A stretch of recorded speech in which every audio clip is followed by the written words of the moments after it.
to Idiot to Genius. Hello, I'm your pod savvy guide.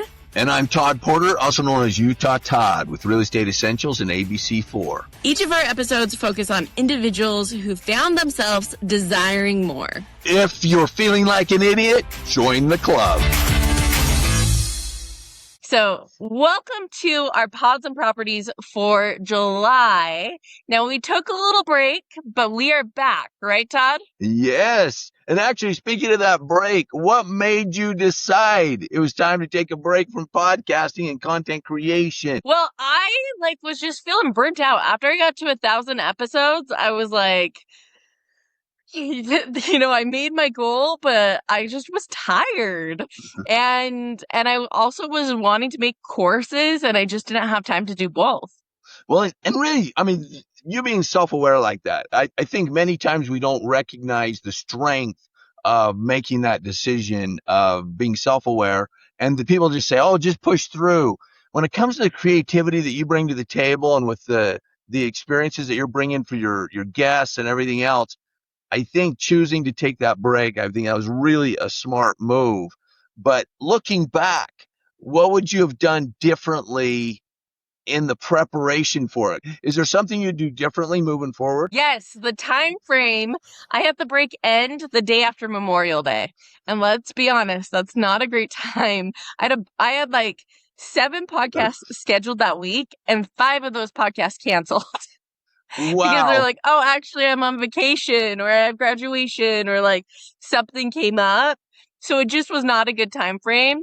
So I think it's better to take a break during the time that like people are less likely to podcast in the summer and in December. And so I would have done that and also had episodes ready to like release right away so that I wasn't scrambling. Like it took me a month to get back on things. Get that pipeline full again, get back into it. It really takes some real effort. What you're saying is if we had something scheduled, you'd be able to just dive right back into it. And even though you took the break, you'd be right back into it.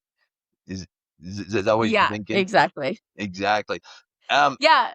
No, because then if I had a few episodes that were already scheduled, I wouldn't care that people canceled. It would be like, oh, Right. it's okay. And speaking of that, stepping away, now that you've had this break from social media, TV, even podcasts affect your attention span and creativity. How did that work? How did that impact you? What did you say anything different, or was it just same old, same old? No, like honestly, this was a big, because I was like, okay, if I'm going to be able to get all this stuff done, like I knew I couldn't waste time. And so for like 50 days, I was like not listening to other podcasts. I was not like watching any TV or movies or scrolling. And in just a couple days, my attention span was there more. Because before I would like have to be looking at my phone while I watched a show. Like I couldn't just sit and focus. I found that I was just sitting in silence. I was bored, and boredom often fosters that creativity. But it was hard because it was like I was constantly picking up my phone, wanting to have some sort of dopamine hit, and I didn't have any apps that gave me that. So like the first couple days, I like was deleting my emails just so I could have something that I was doing on my phone. Did you literally remove the apps from your phone to where you didn't have the social media apps on your phone? Yes, that's the only way I would have been able to do it. Oh my God. Because I had tried before when the apps were on, but yeah. Steph, just full disclosure. This happened to me, and it's happened to me more than once, and it's just it's to be honest with you, I get a little disgusted with myself when it comes to this, because there's been times when I sat there and I I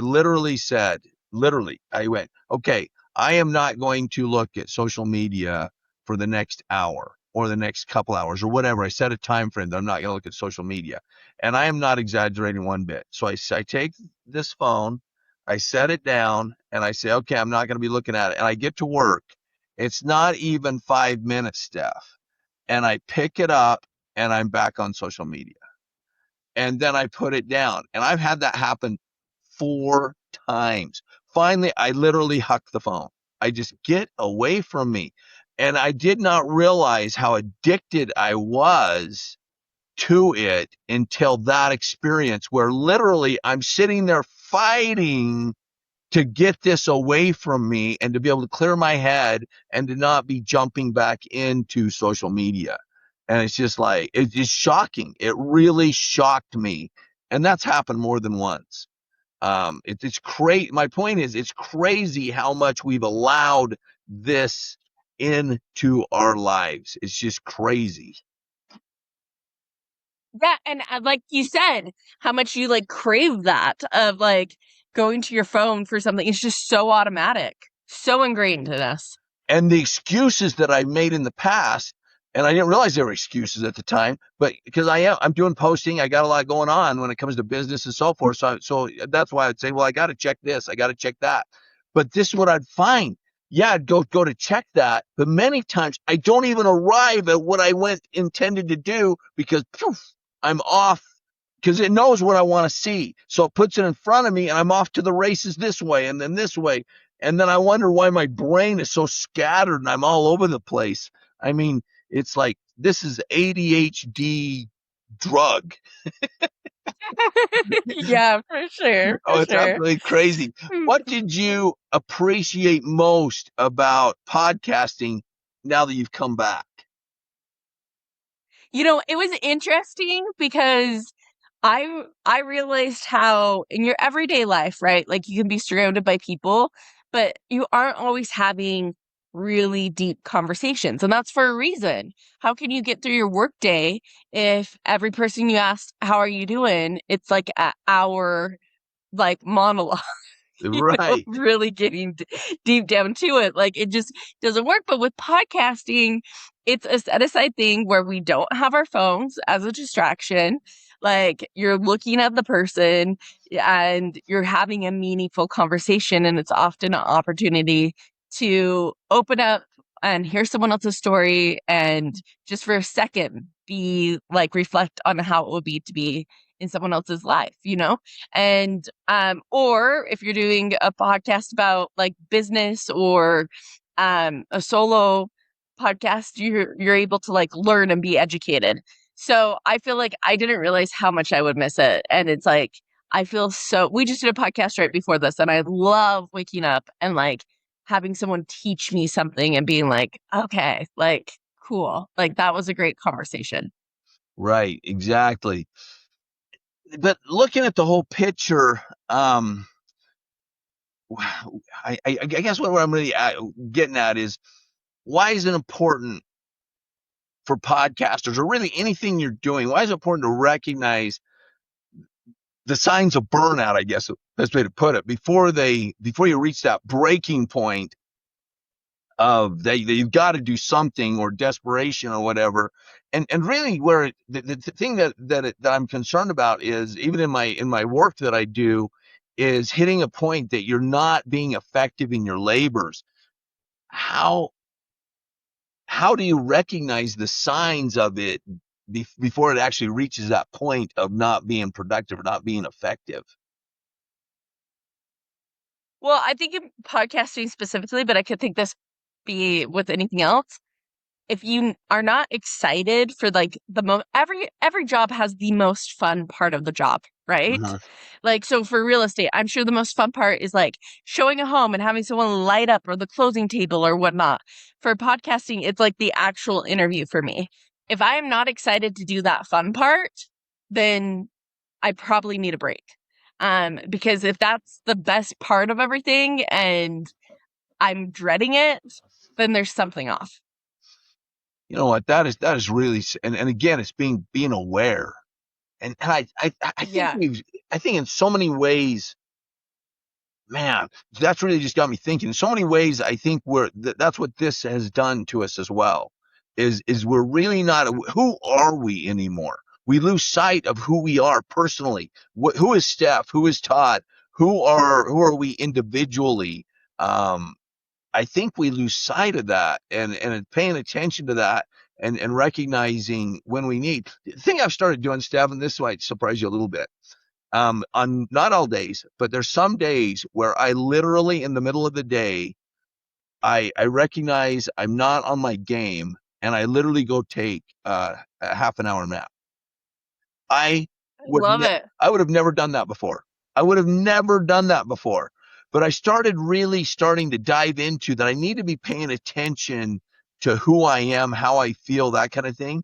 And now it's something that I cannot believe the difference in just going and taking. And when I look back on it, the creator, Steve Jobs had a cot in his office that he would go crash in the middle of the, whenever, and you'd go crash, you'd go take a break, and what's his name, the Thomas Edison would sleep multiple times a day to increase his creativity. He would go take naps multiple times a day, and I just went. And as I started learning that, I went, I need to pay attention to my physiology, pay attention to to when my body is saying, hey, you need to take a break and get away from this. But speaking of Yeah. getting away from that, there is a whole development out there right now that's being built here in Utah, and sometime we ought to do a whole show on this. And it's Firefly. Firefly is out in the just north of Salt Lake, excuse me, south of Salt Lake, southwest of Salt Lake City, and it is a whole development that they are creating around getting away from the phone. And So wait, how are they doing that? How are they creating a community that gets you away from your phone? they literally, it's a housing project. There's literally homes that you can go in and buy these homes and you live there. But what they have is they have like a lot of things for the people to be able to get out, walking trails. They've got rope, what do you call them, rope Courses? courses. Yep, they have rope courses. They have skateboard parks. They have huts where you can go in and be involved with making huts and things like that.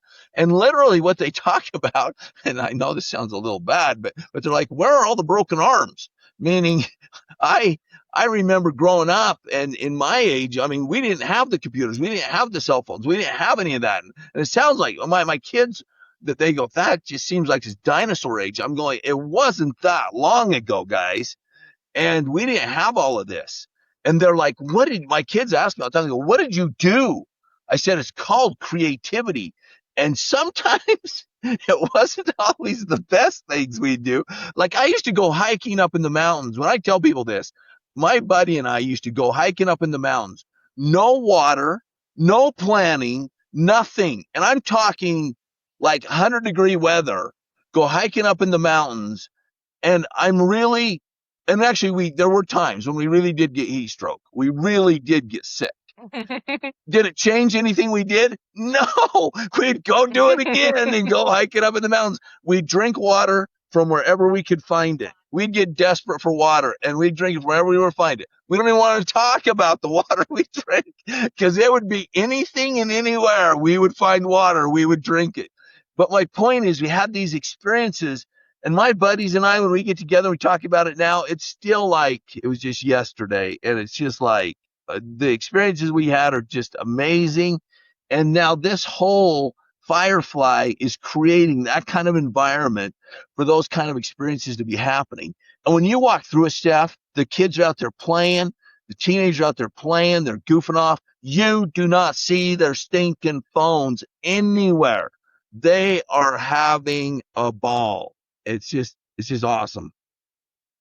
It's interesting where you talked about the casts because it was cool in elementary school to like sign people's casts. Yes. Not just broken arms, people broke their feet. Like, Yes. I feel like, but it's cool that they're building a community like that. And I wonder do you think that like there's a big shift? Because I know that like last or the beginning of the summer, everyone was like, they wanted to give their kids a 90s summer.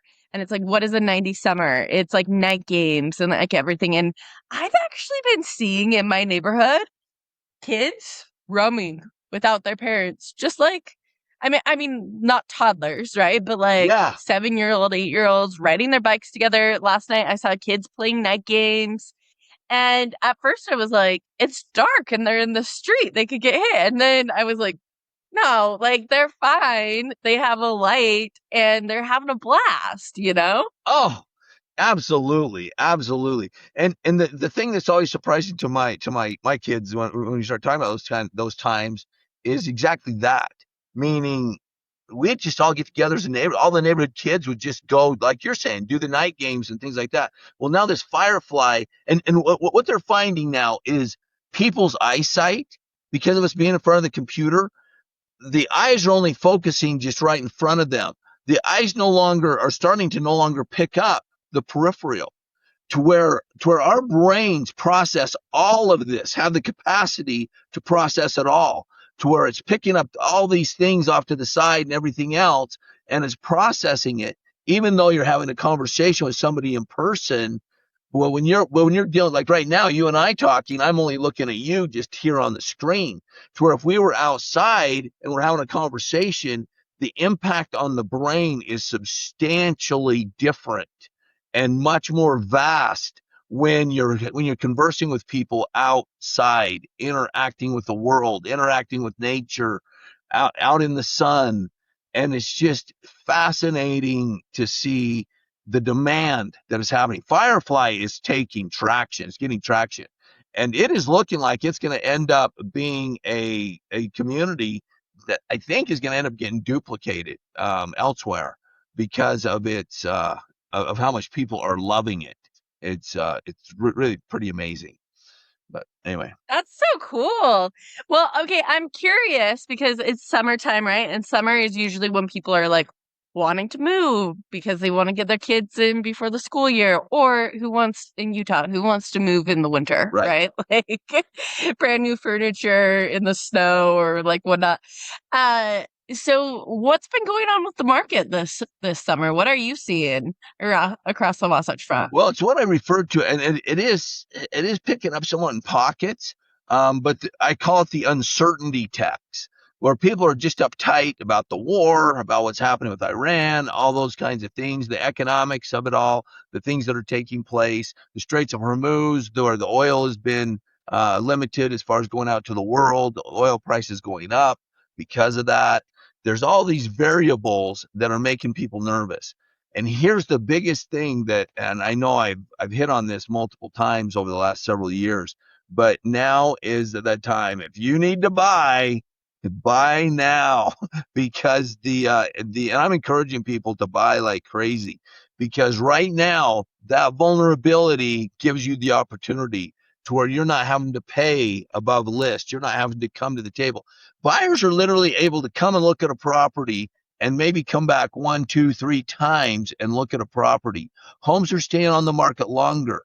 Now, when I say that, I'm saying that as a blanket statement, but it's really, if a home is priced right, and really the right price is just below the market, because it is going to be gone. And many times there'll be multiple offers if you price it right.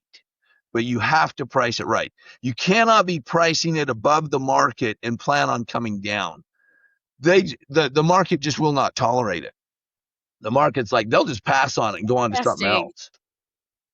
Interesting. So you said like that buyers are going multiple times. So like the houses are staying on a little bit longer, but you're still seeing if someone's like listing their house that it's getting sold. Oh, the homes are still moving. But the thing that's happened though, there's a lot of, and this includes, I hate to admit it, but it's even like some of my clients, they don't listen. Okay. They don't all listen, and they price it right at the market, or even maybe a little bit above the market, hoping to come down, and they're getting spanked. Because what happens is then it gets labeled as old, time goes on and it's got problems. And so if you price it right, you'll actually get more than if you go above and come down. Because when you come down, you're going to end up going below where you would have had to have in order to grab the attention. So you really need to price it right out of the chute. Price it right, get it sold, be done. You know, it's interesting how you said like some people just don't listen, and it's true when you have this professional who's in it day in, day out. Like you see what's going on and you see how this market's different than 2020. You see all the different things. And so to like listen to that wisdom. But I Yes. know it's hard. I know it's hard when people are like, well, this is the price I want to get. And to be honest, sometimes people can get a little greedy because a lot of houses do have equity and they're like wanting to maximize. Are you seeing that a little bit? Oh, it's one of the statements I made. I said, don't let that greed valve get too wide open because you're going to get spanked if you do. It's going to be Hmm. handed to you in a big kind of way. And the thing that's happening is people are like that. They say, well, in order for me to have X, Y, and Z, I need to make this much. The market does not care. They don't care what your reason is. They don't care. So either you're going to sell the house at this price point or you're not going to sell. It's not, you can't go to this higher price point just because you need whatever it is, whatever it is. The market is the market and it's only going to give you this much. Now there's things you can do. And we love helping people do this because we have the fix and list program. We have a fix and list program to where what we do, or the other thing that we have is we have programs that are just designed around the certified turnkey home program are certified, and both of these help to accentuate the value. So the fix and list is you go in, you do some updating, you do some painting, you do some things to get it ready, and if you take a property and you prepare it top, really good, it's going to go, and you can get a higher price for it because you got a better value for it. My clients just now here in Bountiful, we just put a property under contract for top dollar, but they prepared, meaning they went in, they fixed up everything. Any dings in the wall were taken care of, new paint, the door jambs were all painted. It was just immaculate, and boom, we sold it for top dollar. So don't get me wrong. You can still add value. There's things you can do to speed up the process, but you have to be willing to do some things to get it ready. As you're talking about getting it ready, I think a lot of times people think, oh, painting is going to be expensive. How much does it usually cost? I mean, depending on size, how much is painting in the grand scheme of things of the return? Well, here's the thing. When it comes to painting, if you hire a professional painter, I have some great contacts that do it very well. You're still talking several $1,000s. I mean, to get it painted. But if you take that several $1,000s and with the ease of getting it sold, as well as the price that you're going to be able to get for it and so forth, it's well worth it. The key is though, you don't have to have the absolute top, most expensive painter come in and paint your house. Like again, call me. Anybody call me. I've got contacts for painting. I've got contacts for almost anything you would need that will come in, do a great job for you, and give you a fair price for it. Or the other thing is, when it comes to painting, you can do it yourself too. I mean, that's another option. Do it yourself. And that's what my clients Well, chose to do. My clients did it themselves. oh, really? Well, and even like where you said it's a couple thousand compared to what people can get with it, like Right. it's really not that big of a thing. So I think that's a good reminder right there. And that you're like, I have contacts, like, and I'm sure that like people that are listening that aren't in our area, but maybe they're in different countries or different states, find your local real estate agent, and I'm sure they have contacts there as well. I coach nationwide. I've got a lot of agents all across the nation. So please give me a call. I don't care what state you're in or whatever. Give me a call. I'd be more than happy to hook you up with a great agent in your area that is really a specialist in your area that knows how to utilize the technologies of the current technologies with um with using social media and everything else to really push your property out, get you top dollar. They really are very good trained professionals that have invested in coaching, invested in making themselves the best out there. So please don't hesitate to give me a call. Well, and we've interviewed a lot of them on here as well, and that's a good reminder too. I forgot that you know people all over the nation. Like so it is a good reminder there as well. And even if you're not wanting to sell, even if you're just wanting to make your house nice for you to live in it, Yep, like you can't get those recommendations. absolutely. Absolutely. Well, thanks for joining us for this July segment of Pods and Properties.